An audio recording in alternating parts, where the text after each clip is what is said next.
स्वाहा तत्सवितुर्वरेण्यं भर्गो देवस्य धीमहि धियो यो नः प्रचोदयात्। आप सभी को नमस्कार है। मन मानव या मनुष्य की एक सबसे बड़ा औजार और उपकरण या मशीन है। न बल्कि मानव को मन को भगवान भी माना जाता है।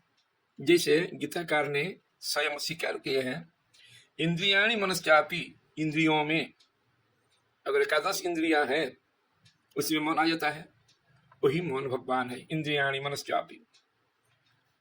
वेदों में प्रार्थना करके मन को मंगल कामना युक्त होने की प्रार्थना की है। तन्मे मन शिव संकल्प मस्तु। शास्त्रकारों की मान्यता है, मनो एव मनुष्याणां कर्मणां बंधमोक्षः। इस प्रकार मन एक बहुमूल्य विभूति है। मन को नियंत्रण में लाने के लिए, हर काम में अपना इच्छा से व्यवहार करने के लिए उसको लचकदार बनाना पड़ता है, एकाग्र करना पड़ता है। यही मन की साधना है।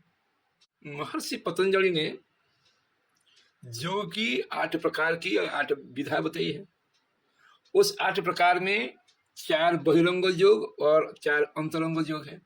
जो 4 बहिरंग योग है वो शरीर को सुदृढ़ बनाता है, सुस्त रखता है और सक्रिय बनाकर क्रिया संपादन कराता है। और जो दूसरा 4 है, प्रत्याहार, धारणा, ध्यान और समाधि, एक शब्द में प्राचीन युग में इसको संयम शब्द में जानते थे। यही संयम मन को साधा जाता है। प्रत्याहार होता तो मन की, धारणा होता है तो मन की, ध्यान होता है तो मन की, समाधि भी जब कभी रहता है तो मन। इसी प्रकार मन को स्थिर, एकाग्र, लचकदार, वफादार अगर बनाना है तो मन को साधना पड़ता है। उसको अज्ञानवर्ती बनाने के लिए उसको साधना या अभ्यास करना पड़ता है। आधुनिक मनोविज्ञान साइकोलॉजी के आधार पर, प्राचीन योग दर्शन या योग ग्रंथों के आधार पर मन की अनेक भाग, विभाग, उपविभाग है। जैसे सचेतन, अर्धचेतन, अवचेतन और भी बहुत सारे पाठ है मन की। प्रमुख सचेतन कॉन्शियसनेस, अर्धचेतन सबकॉन्शियसनेस, अवचेतन अनकॉन्शियसनेस। इन तीनों को सक्रिय करने से मानव उसका इच्छित सफलता प्राप्त कर लेता है। संपत्ति या ऐश्वर्य, दुनिया या भगवान, जिसमें मन को लगा देता है, एकाग्र कर देता है, उसी का सफलता अनायास से उसी को प्राप्त हो जाता है। इसलिए मन को साधने के लिए, मन को अपनी वफादार बनाने के लिए, इस औजार को सही ढंग से प्रयोग करने के लिए उसको सही से, बढ़िया से, अच्छा से उसको बनाना पड़ता है। जो इसको साधना नाम से हम जानते हैं। वही मन की साधना करने के लिए कई सारे मेथड है, स्टेप्स है, विधि है। मन का साधना के लिए पहले उस मन को परिष्कृत करना पड़ता है। परिष्कृत के बिना वो मन अपना नियंत्रण में नहीं आता है। इसलिए इस परिष्करण की दूसरा नाम है प्रत्याहार या प्रतिकार। मन में जितने परित्यज्य विषय है, जो मानवीय गुण आधार को सपोर्ट नहीं करता है और मानव को जो करना नहीं है, मन में सोचना नहीं है, विचारना नहीं है, और शरीर में जिस जिस कर्म, निषिद्ध कर्म को करना, उसको नहीं करना है। और बहुत पुरातन से और बहुत जन्मांतरों से जो संस्कार जमा हुआ है, इकट्ठा हुआ है मन में, उस अंधविश्वास को, कुसंस्कार को, जो इकट्ठा हुआ, जमा हुआ स्वभाव को बहिष्कार कर देना प्रत्याहार है। और इसके प्रति घृणा और द्वेष भावना भी क्रिएट करना, रखना, ये घृणा, ये निषिद्ध, ये त्यज्य, ये ऐसा भी भावना भी इस प्रत्याहार के अंदर में आ जाता है। और प्रत्याहार की बहुत बड़ी बड़ी साहित्य उपलब्ध होती है, लेकिन सारांश में संक्षेप में इतना ही है। मन को साधने के लिए उसको पहले समझाना पड़ता है। उसको पहले समझाना पड़ता है, सहारना पड़ता है।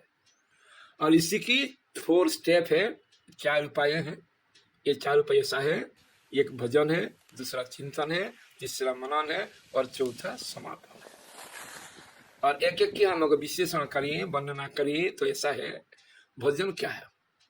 पहला नंबर, भजन ईश्वर की समीपवर्तीता, निकटवर्तीता, अपने को ईश्वर में और ईश्वर को अपने में, अपने को समर्पण ईश्वर में और ईश्वर को अपने में अवतरण, ये है भजन। नंबर 2 जो चिंतन है, वो चिंतन क्या चिंतन करना है ना, अपना स्वरूप को, मैं कौन हूं, कहां से आया हूं और मेरा लक्ष्य क्या है, मेरा क्या करना है, कहां जाना है, क्या कर्तव्य मेरा है, क्या कर्तव्य मेरा नहीं है। ये इसकी स्पष्ट चित्र मनोभूमि में भरना पड़ता है, उज्जीवित करना पड़ता है, प्रखर करना पड़ता है। इसी में चिंतन को लगाना ही चिंतन है। तीसरा, अपना जीवन उद्देश्य को पूर्ण करने के लिए, प्राप्त करने के लिए अभिष्ट आदर्श जो होता है उसको जीवन के क्रम में अपनाना पड़ता है। और दूसरा, गुण और स्वभाव में जो कमी है उसको पूरा करना होगा। और इसमें अगर कोई कमी है उसको बारीकी से देखना पड़ता है और कौन कौन सी सद्गुण हमको धारण करना है उसको चुन चुन के व्यवहार में लाने के लिए प्रचेष्टा किया जाता है। ये 3 नंबर ये मनन है, ये मनन। और समापन में इस मन को एनालिसिस किया जाता है, ऑब्जर्वेशन के जरिए इसको देखा जाता है कि इसमें पहले जो सोचे हैं 3 प्रक्रिया, भजन, चिंतन, मनन, किस विधा से हो रहा है, नहीं हो रहा है, कोई त्रुटि है। जैसे बड़ा अधिकारी अपने सब ऑर्डिनेट को, अधस्तन कर्मचारियों को तदारक करते हैं, गाइड करते हैं, इसी प्रकार अपनी आत्मा से मन को एनालिसिस करना पड़ता है, गाइड करना पड़ता है, कहीं कुछ अच्छी चीज छोड़ तो नहीं गया। इसको समापन के नाम में जानते हैं। यही 4 प्रक्रिया, भजन, चिंतन, मनन और समापन के द्वारा मन को पहले, साधन से पहले समझाया जाता है और इसके बाद प्रत्याहार साधना के लिए हम प्रस्तुत होते हैं। हर साधना करने के लिए कुछ नियत समय होता है और इस साधना के लिए भी नियत समय है। वो नियत समय है प्रातःकाल या संध्याकाल, मॉर्निंग या इवनिंग। स्थान एकांत होना चाहिए, शांत होना चाहिए, वातावरण में कोई कोलाहल नहीं होना चाहिए और आसन सरल होना चाहिए, जैसे पद्मासन, ऐसा कष्टप्रद आसन जिसमें बैठने से मन विचलित हो जाता है, मन में अस्थिर भाव आता है, ऐसा नहीं, कोई सुखासन में बैठना चाहिए। स्थान, समय, आसन के बाद जो चीज आता है, अपने मन को शिथिल किया जाता है, निष्क्रिय किया जाता है और इसमें कोई सोचा, कोई भागदौड़ इसमें से नहीं रहना चाहिए, मन शांत स्थिर होना चाहिए। 2 नंबर की साधना आता है। 2 नंबर पॉइंट में अब क्या करना है,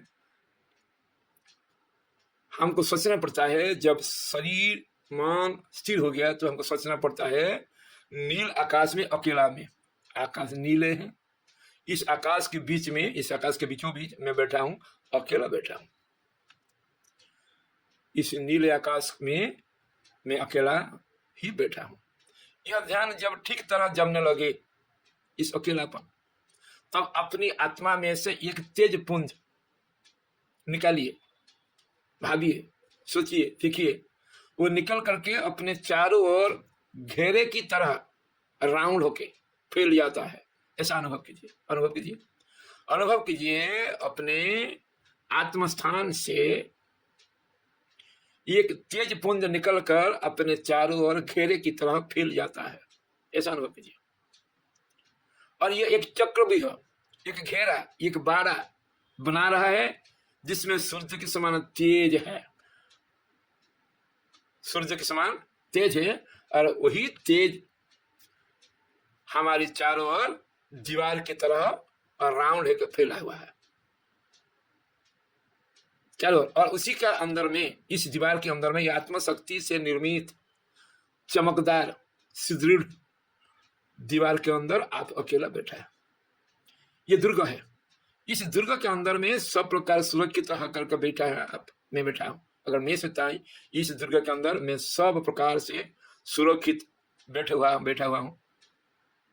इस ध्यान की दृढ़ता के साथ साथ दिव्य नेत्र से ऐसा भान होना चाहिए कि प्रकाश की बहुत ऊंची असीम ऊंची दीवारें, ये प्रकाश की बहुत ऊंची असीम ऊंची दीवारें अपने चारों ओर खड़ी हुई है। वो आत्म तेज की जो दीवार बनी हुई है वही दीवार हमारी चारों ओर खड़ी हुई। इस दीवार इतने सुदृढ़ हैं कि इन्हें भेद कर कोई भीतर नहीं आ सकता, या कोई भेद नहीं कर सकता। इसके बीच होके कोई मेरा पास नहीं आ सकता, मैं सुरक्षित बैठा हूं। ये 2 नंबर की साधना, 2 नंबर की स्थिति।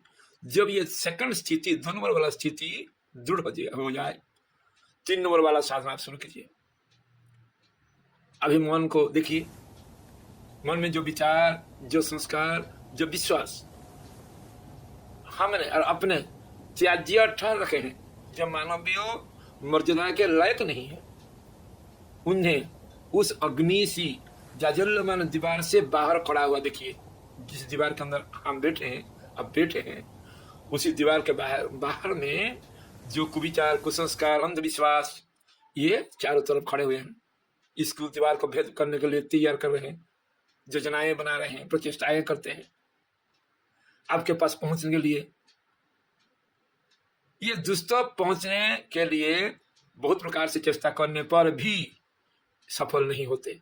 ये आत्मा की दीवार इतना स्ट्रांग है, इतना ताकतवर है कि इसको भेद करना, इन सारे कुविचारे, दुष्ट प्रेरणाएं, अमानवीय व्यवहार है, उनके लिए असंभव हो रहा है। ये भावना कीजिए, इसको स्ट्रांग कीजिए, सीखने कीजिए, सिखाई कीजिए। जब ये वाला साधना भी बन गया मन, तो 4था नंबर में आइए। तेज पुंज अभेद दुर्ग के बीच में आप स्फटिक मणि के जगमगाते हुए आसन पर अपने को बैठा हुआ अनुभव कीजिए। अनुभव कीजिए जगमगाते हुए आसन पर किसको? अपने को। मैं बैठा हुआ हूं और यहां बैठने के बाद निर्भय होके 4 मानसिक मंत्र जाप करना है। जो मंत्र इस प्रकार है, मैंने सब कुविचारों और कुसंस्कारों का सर्वथा त्याग कर दिया है। 1 नंबर वाला मंत्र, पहला मंत्र कि मैंने सब कुविचारों और कुसंस्कारों को सर्वथा त्याग कर दिया। नंबर 2, मुझे और मुझ तक ये अब किसी भी प्रकार नहीं पहुंच सकते हैं। जिन विचारों को हमने त्याग दिए वो मेरा समीप किसी भी प्रकार नहीं पहुंच सकते। मैं अब उन्हें कदापि स्पर्श नहीं करूंगा, स्पर्श मैं करूंगा नहीं उन कुविचारों को, कुसंस्कारों को। 2 नंबर। 3 नंबर मंत्र जाप कीजिए, मैं निषिद्ध कर्मों और निषिद्ध विचारों से घृणा करता हूं, घृणा हेट करता हूं, लाइक नहीं करता हूं। उन्हें अपना प्रधान शत्रु मानता हूं, न कि बल्कि घृणा करता हूं। उन सारे कुविचारों, कुसंस्कार को अपना शत्रु मानता हूं। और चौथा नंबर मंत्र है कि मैं कभी भी इन शत्रुओं से, जिसके मैं निष्कासन कर दिए, बहिर्गत कर दिए, छोड़ दिए, निकाल दिए, मैं कभी भी इन शत्रुओं से संधि न करूंगा। स्थिति परिस्थिति जो भी बने क्यों ना बने, मैं इस वर्ज्य त्याज्य जिसको छोड़ दिए, इसके साथ कभी संधि या समझौता नहीं करूंगा। मतलब इसको जीवन में कभी स्थान नहीं दूंगा, अपनाएगा नहीं, मैं कभी इसको व्यवहार में, प्रयोग में नहीं लाएगा। और इनका साथ हमारा संग्राम जारी रहेगा, इनको छोड़ने के लिए, इनको निकालने के लिए, इनको दूर भगाने के लिए। और अंतिम में मैं पवित्र आत्मा हूं, इसलिए पवित्र तत्वों को, सद्गुणों को, सद्व्यवहारों को, सद्विचारों को सर्वदा ग्रहण करूंगा। दया, न्याय, पवित्रता, उदारता, परोपकार, इस श्रेष्ठ गुण को जीवन में ज्यादा से ज्यादा धारण करने के लिए, स्थिर करने के लिए चेष्टा करूंगा। मन में इन्हीं का स्थान है, इन सद्गुणों को मन में इकट्ठा किया जाएगा, इकट्ठा कर रहा हूं, इसको स्थान दूंगा। अपवित्र अधम तत्व को मैंने पूर्ण रूप से बहिष्कृत कर दिया। जो अपवित्र है, जो अधम है, इन सारे तत्वों को मैंने पूर्ण रूप से, न बल्कि आंशिक, पूर्ण रूप से त्याग कर दिया। बहिष्कृत कर दिया। ये बहिष्कृत कुविचारें, कुसंस्कारें, कुकर्म मेरा पास नहीं आने वाला है। अभी मेरा मन शांत हो गया, मेरा मन परिष्कार हो गया, मेरा मन स्थिर हो गया। पहले इस भावना के साथ हम मन को समझाएंगे। ये है प्रतिरोध, प्रत्याहार और प्रतिकार। जब मन को चंचल बनाता था, इधर उधर भटकने के लिए प्रेरणा देता था, अब सब शांत हो गया, मेरा मन शुद्ध स्वच्छ पवित्र हो गया। एकाग्रता की ओर मन चल रहा है। एकाग्रता मेरा इच्छा है, ध्यान है, और मेरा मन एकाग्र हो रहा है, एकाग्र हो जाएगा। जय गुरुदेव, सभी को धन्यवाद। इस साधना को जारी रखिए। कुछ दिन के अंदर इसका सत्परिणाम दृष्टिगोचर होगा, इसका अनुभव में आ जाएगा। पहले कुछ दिन इसका कुछ ही अनुभव नहीं होगा, इधर उधर होगा, आगे पीछे होगा, फूल ठीक होगा, और बाद में ये व्यवहार में आ जाएगा, आपका अभ्यास में आ जाएगा, और मन जो प्रत्याहार है उसको सीख लेगा और सुख शांत में रहने के लिए राजी हो जाएगा। जय गुरुदेव, धन्यवाद, सभी को नमस्कार।